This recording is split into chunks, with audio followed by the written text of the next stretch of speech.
you want to talk about the perfect transition between the end of the 2023 season, or any season for that, which is a Super Bowl game. The Super Bowl's cut off into the off season. So Yeah. Nate, what does that transition look like? What is that transition called? And correct me if I'm wrong, but it spans about 4 weeks, or did they change A it to little bit 3? longer. It's a little bit longer because you got to Okay. take into consideration is you have Black Monday, which Black Monday is when all of the coaches, unfortunately, they get relieved of their duties. Um, and the off season, there's a lot of things. Teams have to hire their coaches. Coaches have to pick their coaching staffs and front office personnel and so forth and so forth.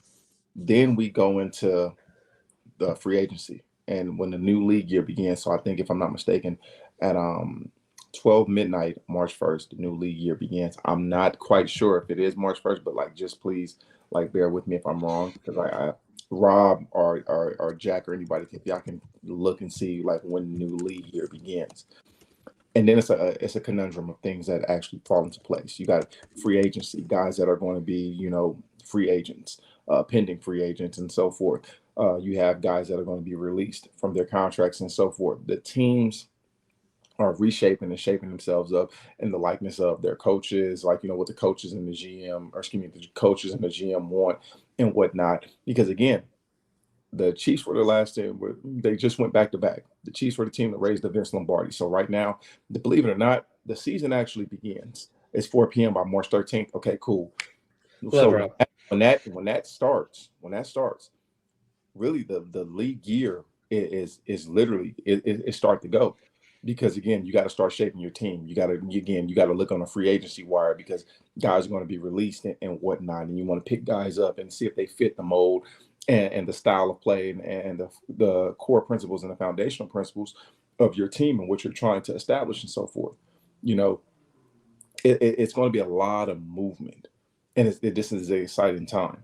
And then that leads on into the NFL draft, because you have a draft room. We like to call it a war room, and whatnot, where you got guys, whether it's college prospects, NFL prospects, and whatnot, that are free agents and so forth, that people that you want to bring in, and that again, want to sign and just and so forth, and this, that, and the other. You got to build your team, because the most important aspect of it is the inspiring part. It's like the part that's really going to get you going, that okay, we're doing it all over again. Okay, we want to be that team like the Kansas City Chiefs that make it to the Super Bowl, that are one or two teams to remain after it's all said and done. 32 teams in the NFL.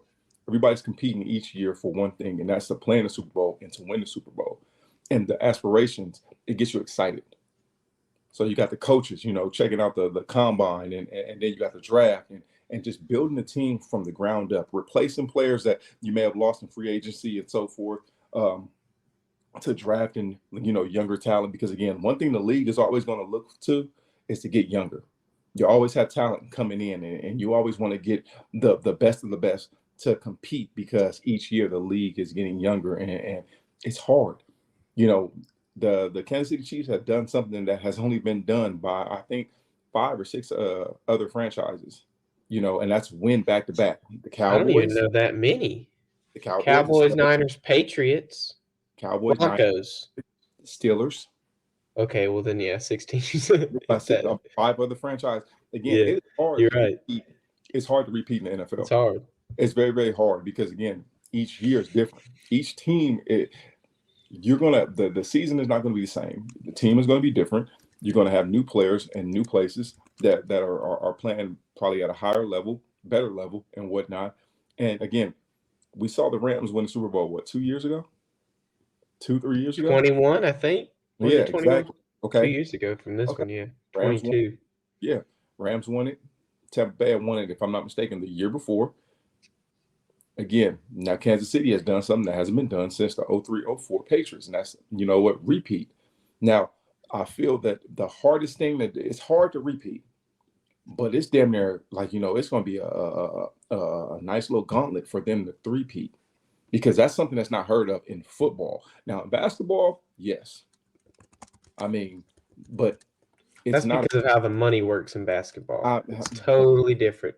I mean, yeah, and then on top of that, the basketball game, I mean, it's 82 games, and whatnot, but it's not as violent and that stressful on your body as football. You're having a collision every week in football. Every Sunday, somebody's going like that. But there's never been a team to three-peat, right? There's What never in been a team in NFL? history to Never been a three-peat. team in NFL history to three-peat.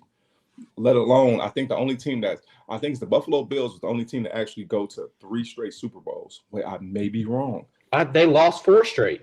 Yeah, they They lost. lost 4 straight. You know, oh man, did the Patriots do it? I think the Patriots went to 3 Super Bowls in a row, possibly, but only one. Maybe 03 and 04 when Eli Manning beat him twice. Wasn't it 06? I don't know because 04 after that. They won 03, they won 04, 05, if I'm not mistaken. No, 06 was the Giants. I can't remember who was I 05. know. Was it the Packers when it No, no, Rodgers win it? 07 it was, maybe?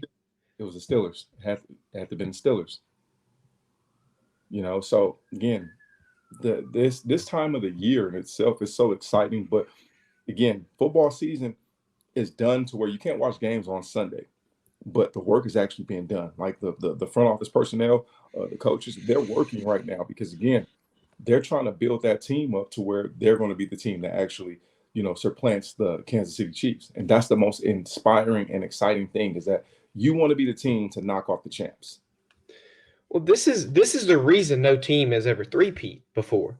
You have a quarterback that you don't pay much in your first Super Bowl or your second Super Bowl, so that all that money goes to the rest of your team. Well, Pat, the Chiefs have finally found a way to spend the money they don't use on Patrick Mahomes on the rest of their roster perfectly. They got it down to a science.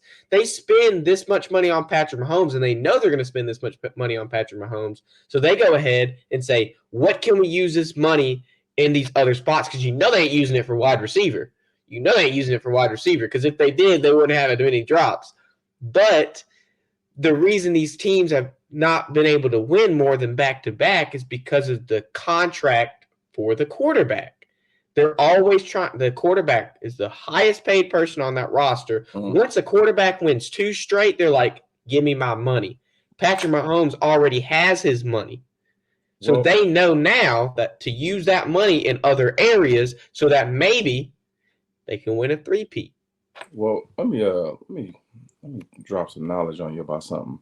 Um, oh yeah, it was the Patriots.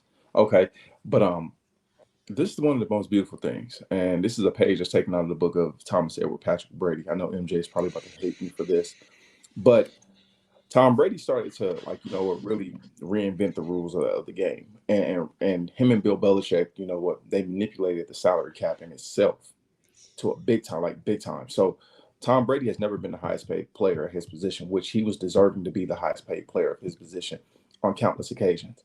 But one of the things that Tom has always did was, for instance, there was one year in the early 2000s where I think Tom had won 2 Super Bowls, and I think he had signed a deal for 4 years, 72 million. Matter of fact, Peyton Manning was still in Indianapolis, and he signed a 5 year, 90 million. Now that's 18 million annually for both of those players, highest paid at their positions, respectively.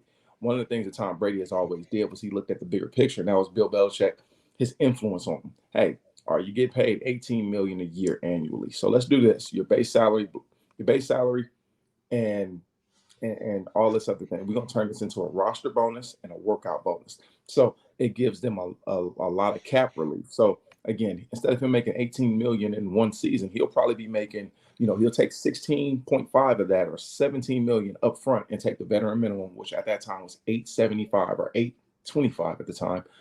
And he's able to spread that wealth over getting a better offensive line, getting the tackles, getting the skill position players on the offense, taking care of the defense. It's always been that aspect. And when the Chiefs actually played the Bucks in the Super Bowl, remember that was the first year into uh, Patrick Mahomes' $500 million deal, the $500 million deal. Now, you see how Patrick got his ass kicked in the Super Bowl. I probably shouldn't have said that, but you see how he got his butt handed to him in the Super Bowl. That's because when you allocate so much money into one particular player, and it it prohibits you from tending to the needs that are really important. You need a quarterback, yes, but if your quarterback can't stand in the pocket and pass the ball, what good is he? If he doesn't have the weapons around him, being able to throw the ball to the receivers or the running backs, he's good for nothing. But let's talk about the defense, because I'm a defensive player. Offense sells tickets. Defense is what wins you games. I'm gonna say that again. Offense sells you tickets, the pretty boys. The defense, we get dirty. We win you the games.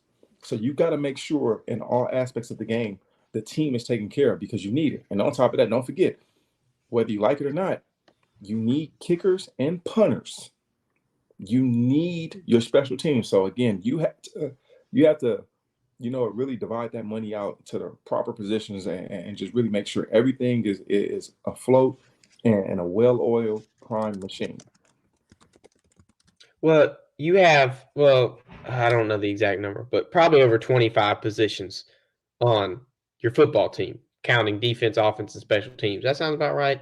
About 25, Mm-hmm. 25-ish, 53-man roster. Yeah, you probably have 25 positions. Well, out of those 25 people that are starting, you cannot allocate this much money to one player and not have enough money to spread it across those 25 spots. Mm-hmm. Because if you think about it, we go back, and you want to talk about contract. You said Peyton Manning got a 5-year, $90 million deal. Let's look at not even that far before that. Brett Favre had signed a 10-year, $100 million deal. And even then, that was outrageous. $100 million for 10 years. He's getting paid this much money, and not even very far after Brett Favre signs that contract, Peyton Manning signs half the time for just about the same amount of money. Yep. And then you get to Patrick Mahomes. He signed a $500 million deal. That's insane for 10 years to keep him there. And he may be well deserving of it. There's not a single thing where I've thought, okay, Patrick Mahomes is too much for Patrick Mahomes. He just took a team that had the 29th best wide receiver core in the league to the Super Bowl and won it. He did that. Now, he's well deserving of the money he makes if he plays like that. But the thing about it is, if you want to win, you got to sacrifice a little bit. You're right. There's no I in team. If you the thing about it is, why do people compete? We compete for championships. You compete for that. You go every year because you want to be the guy that's hanging, that's getting the Super Bowl. You want to compete for it. That's what drives you. That's the inspiring thing. That's the thing that you want it as bad as you want to breathe. That's that aspect and the nuance of the game, is that we compete for a chance to play in a Super Bowl, a chance to again go down in history. Because one of the things that's quite evident, and it's not just in football, this is actually in baseball, basketball, track and field, soccer, all competitive sports, tennis. There's some of the greatest players in the game that have never won a Super Bowl or championship at any level, at the professional level, excuse me. And some guys have never played in a Super Bowl. I can tell you some guys that have never played in the Super Bowl. One happened to be my teammate and a man that I look up to, a mentor, Jason Taylor. He's never got an opportunity to compete in the Super Bowl and whatnot. That's one of the things that's crazy. So again, we compete for the moment and opportunity. And the moment and opportunity what was that, February 11th? The Super Bowl? Yes. You compete for that moment, a moment that you dream of when you're a kid that can barely aim it straight in the toilet. Again, you pray for these moments and these opportunities, and when they finally come, you have to cherish the moment. You got to cherish the opportunity. And what Patrick Mahomes is seeing is that, hey, yeah, is it important to be the highest paid quarterback in the league, or is it important to win? Because again, winning is your legacy. That's why you play the game. Now, you can make all that money. You really can. Tom has never been the highest paid, but he's made his money and whatnot. But the most important aspect to Tom as a competitor was winning. It's about winning, because we compete at the highest level made known to man. We want to win. So that's the reality of it. So when Patrick Mahomes redoes his deal every year to give the Kansas City Chiefs cap room and space so they can go ahead and pay for that left tackle to protect his blind side, and that right tackle to pay for Isaiah Pacheco, hopefully to get some more receivers that can actually catch the ball. And on top of that, that defense. You got a Chris Jones over there, an all-pro D tackle. You got a L'Jarius Sneed. You have a Justin Reed. You have guys on that team that you got to make sure everybody wants to eat. Everybody wants to eat. So you got to make sure again, hey, supposed to make 50 million. What can I do to give us some relief so I can make sure these other guys are taken care of and we can go ahead and spread the wealth? Because guess what? I'm gonna make my money, but I just want to win. Just win, baby, win. That's what it's about.